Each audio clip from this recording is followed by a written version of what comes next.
Boas noites. O Pleno da Deputación de Lugo aprobou hoxe unha proposta de modificación de crédito para inxectar na provincia 3,2 millóns de euros. Trátase dun investimento dedicado a melloras nas prestacións públicas dos concellos de toda a provincia, así como as axudas correspondentes para o Cafés Candelas Breogán e o Club Deportivo Lugo, axudas que dende o Goberno provincial sempre se garantiron, pois os restantes clubes deportivos xa contan con axudas de 900.000 euros a través das subvencións de concorrencia competitiva e non competitiva xa aprobadas e pendentes da súa resolución.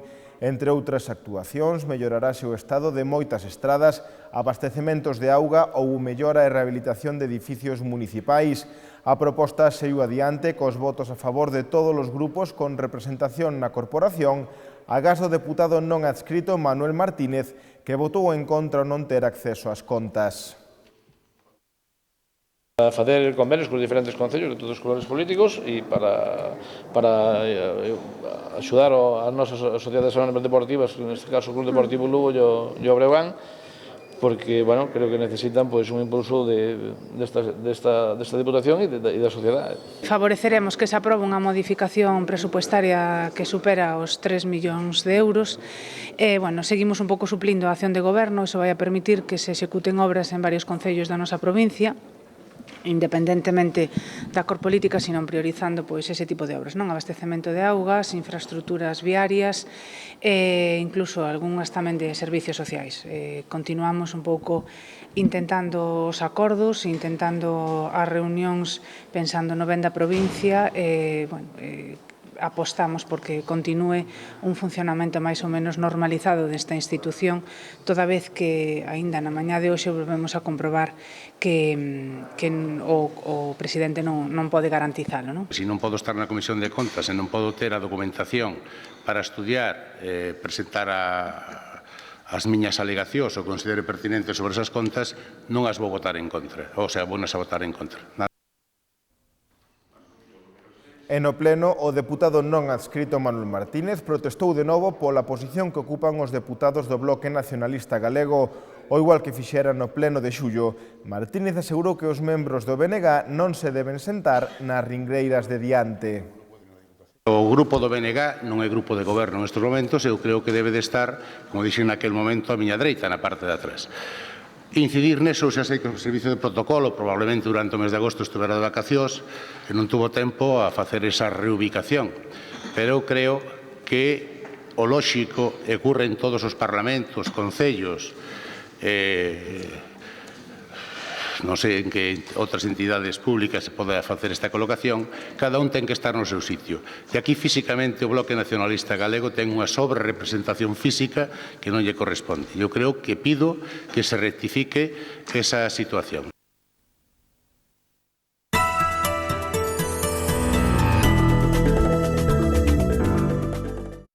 E 2 días despois das eleccións autonómicas aínda seguen a sucederse as reaccións. Hoxe a presidenta provincial do Partido Popular, Elena Candia, apelou a evitar personalismos e cotas territoriais no novo goberno da Xunta. O que o Partido Popular pedirá ao presidente é que ese programa que fomos capaces de facer entre todos ilusionante e con importantes compromisos para Lugo cidade e para a provincia se faigan canto antes. A partir de aí, todos somos dun partido que demostrou unha gran unidade, un gran músculo e unha gran militancia e quen esteña no goberno vai nos representar. Temos que traballar por proxectos e, de feito, a cidadanía sempre nos está invitando a que apartemos os personalismos nesta institución a poucos metros de onde sabedes todos se produxo probablemente o escenario máis crítico de actitudes nesa línea e temos que traballar por proxectos, traballar por as necesidades da xente e evitar personalismos. Se pensamos en personalismos, eu creo que vamos nunha dirección desaxeitada. E no Partido Socialista comezan a facer autocrítica, ou alo menos iso é o que pediu hoxe o presidente da Deputación. Darío Campos tamén lamentou que quizáis houbo xente que non traballou como debería en favor de Xoaquín Fernández Leiceaga. Hai varias causas que, ao mellor o tema interno do partido pode axudar e ao mellor tamén a situación, polo que se está vendo, non está tan mal como se creía e a sociedade, obviamente, e os veciños son son capaces de discernir esa situación e eu creo que é o que temos que facer autocrítica, unha autocrítica profunda nos órganos onde hai que facelos, que é dentro do partido, non fora. Pois sei que houbera xente que non traballara pois todo o que tiña que traballar para que o noso compañero Leciaga tuvera oportunidade ou tuvera opción de ser presidente da Xunta.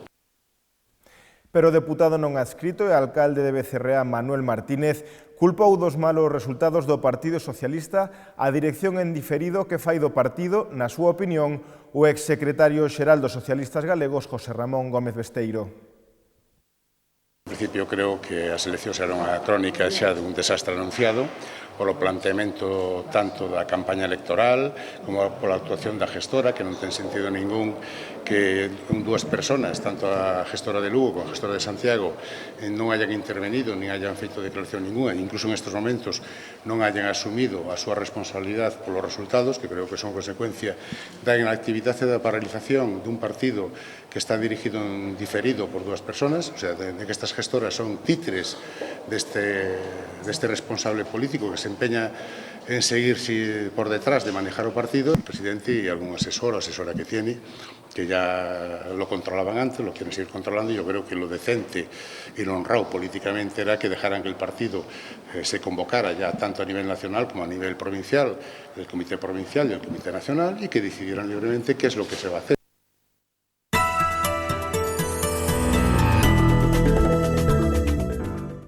En no eido municipal, o Partido Popular anunciou que solicitará informes técnicos sobre a legalidade da adxudicación do programa e a revista do San Froilán a unha empresa de León que explota e recada en exclusiva a publicidade dos mesmos. Así o dixo o voceiro municipal dos Populares, Jaime Castiñeira, que tamén denunciou que a adxudicación se realizou sen concurso público. Estuvemos onte, analizamos a documentación que se nos deu e o único que hai é uns documentos que non se sabe nin como chamarlles, si contratos, si convenios, si que é, firmados polas concellerías, os responsables da Concellería de Cultura en cada época correspondiente, vai desde Concepción Burgo, Antón Pau e agora, nos últimos anos, Carmen Basadre, en donde se lle adjudica a dedo directamente a unha empresa unha explotación económica do Concello, que é a explotación da publicidade a cambio da edición da revista. Baixo o noso entender, se trata claramente dunha ilegalidade que se ven repetindo continuada desde o ano 2004, permitindo polos alcaldes, en o seu momento por o alcalde Orozco e agora por a alcaldesa actual, e que nosotros ante esta situación que non hai absolutamente ningún tipo de informe que ampare esta forma de proceder, vamos a pedir, solicitar informes dos técnicos municipales que son os que deben de acreditar e decir se iso é correcto ou non esa forma de proceder. Estamos a falar de informes á Secretaria Municipal, á Asesoría Xurídica, Intervención e ao Servicio de Contratación. Estamos falando de 13 anos que van con este ano. 13 anos que están documentados. E estamos falando dun volumen de negocio que pode rondar, baixo as nosas contas, aproximadamente sobre os 400.000 euros.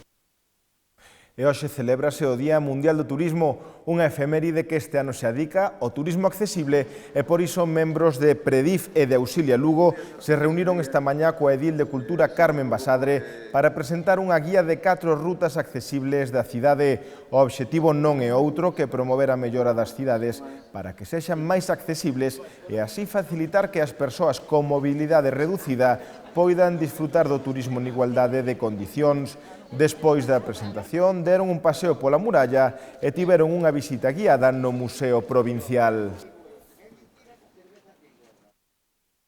Hay 4 rutas. Lo importante en cualquiera de estas rutas es que la persona sepa en cada momento lo que se va a encontrar. Si hay un terreno irregular, si hay una subida, si hay una rampa que está mal o si hay una alternativa, informar de ella, ¿no? Hemos hecho una ruta, digamos, para conocer, para acercarnos solamente a lo que es el tema de la muralla, del ascensor y todo el sistema defensivo de la muralla, una general que englobaría todos los recursos turísticos de Lugo, una ruta para bajar a Portamiñá, porque bajar a Portamiñá es complejo por la topografía de la zona, esa pendiente tan pronunciada para bajar, entonces hay que marcarlo, ¿no? Y otra ya una ruta verde por la zona de la Fábrica de la Luz. Estas rutas vienen a actualizar lo que se hizo en su momento en la guía de accesibilidad, que quedó obsoleta porque desde cuando se hizo la guía ahora han cambiado muchas cosas en la ciudad. Queda mucha parte por trabajar. La parte turística la estamos cubriendo muy bien, es verdad, pero queda una parte de la ciudad que todavía se tiene que seguir trabajando en ello y que sobre todo en la zona norte, zonas adoquinadas, que un primer paso para empezar a eliminar los adoquines son los que se van a hacer ahora en Pío XII y en Plaza de la Soledad. Elegimos Lugo para este Día Mundial de Turismo Accesible porque la consideramos como la ciudad referente en Galicia en turismo accesible y apoyaremos también eso, la candidatura de Lugo como ciudad accesible europea, que esperamos que, aunque es el primer año que se presenta, que tenga oportunidad de ser en algún momento. Hai máis persoas con mobilidade reducida, hai persoas maiores que viaxan, hai familias con nenos. Entonces, bueno, pois o que temos é que promover e facilitar unhas cidades accesibles en todos os sentidos para que as persoas poidan coñecer a historia, disfrutar do turismo e disfrutar en igualdade de condicións que o resto das persoas que se poden mover con facilidade.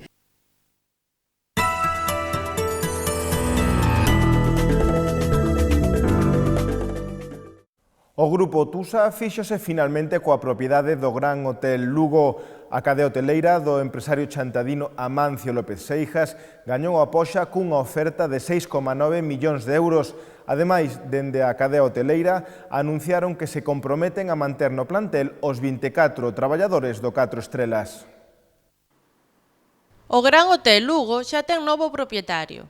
Trátase do Grupo Tusa, presidido polo empresario chantadés Amancio López Seijas.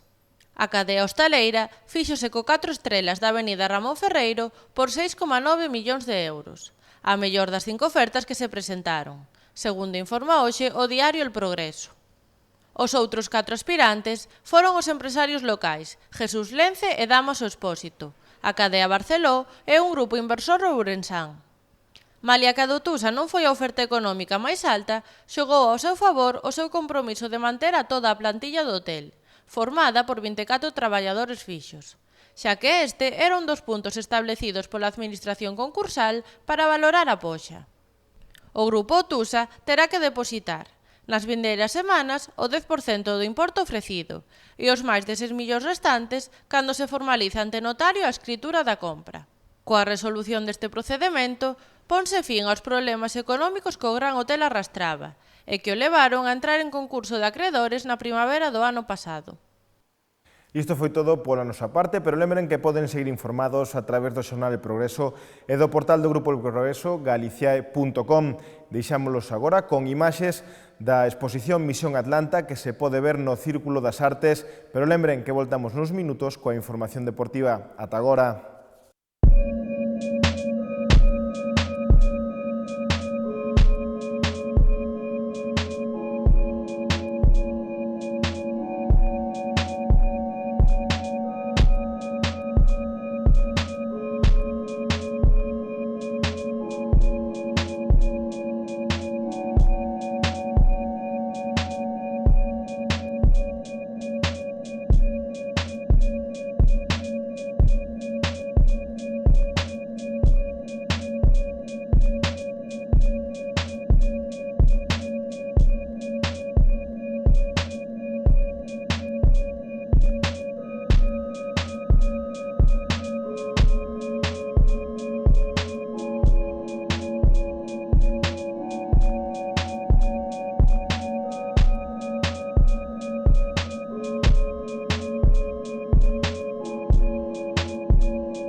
muralla, unha das sete tanta muralla, e resulta que rematastes 13 séculos despois que a nosa.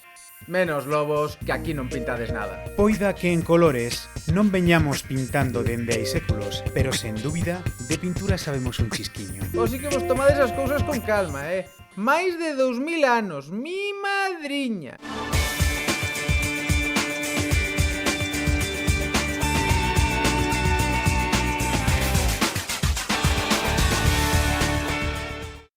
O Cafés Candelas Breogán anunciou a última hora de onte a contratación do ala pívot nixeriano Michael Fakuade. O xogador xa ten experiencia na Lebouro e é unha petición expresa do técnico Nacho Lezcano.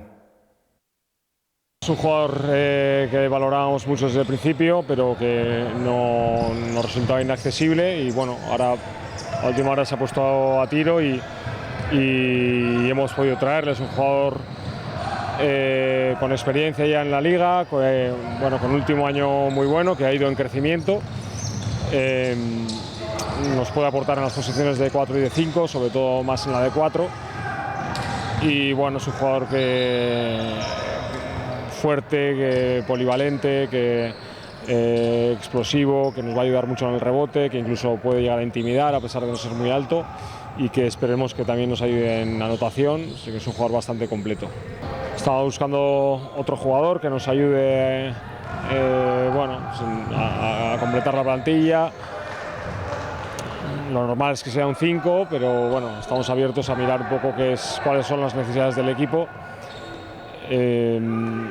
No está resultando fácil, vamos a ver si en los próximos días somos capaces de fichar algo, pero ahora mismo los jugadores que componen la plantilla actual pues son los que tienen que ir a Logroño a sacar el partido adelante, y bueno, yo creo que con los jugadores que tenemos actualmente estoy muy contento y podemos hacer un buen papel. E o Club Deportivo Lugo recibe este sábado o Mallorca, un conxunto que non comezou ben a temporada, pero que conta con homes moi perigosos nas súas posicións de ataque.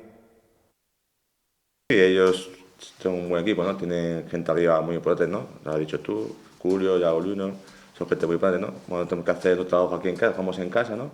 Tenemos que jugar como estamos jugando hasta ahora, ¿no? Tener la posición de balón, creando ocasiones y intentar materializarlas, ¿no? Y pensar sobre nosotros, ¿no? Como todos saben, ¿no? Ellos, su entrado suelen jugar mucho a la contra, ¿no?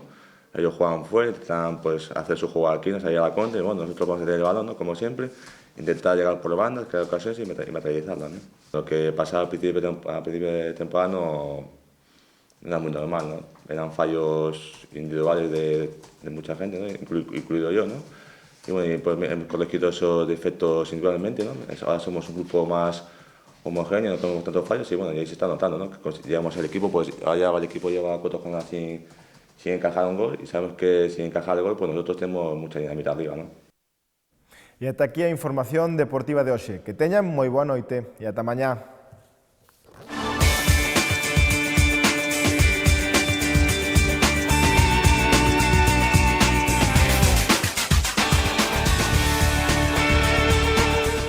A Gran Muralla, unha das sete maravillas. Tanta muralla, e resulta que rematastes 13 séculos despois que a nosa. Menos lobos, que aquí non pintades nada. Poida que en colores non veñamos pintando dende hai séculos, pero sen dúbida, de pintura sabemos un chisquiño. Iso sí, a vosa é máis longa. A muralla, digo.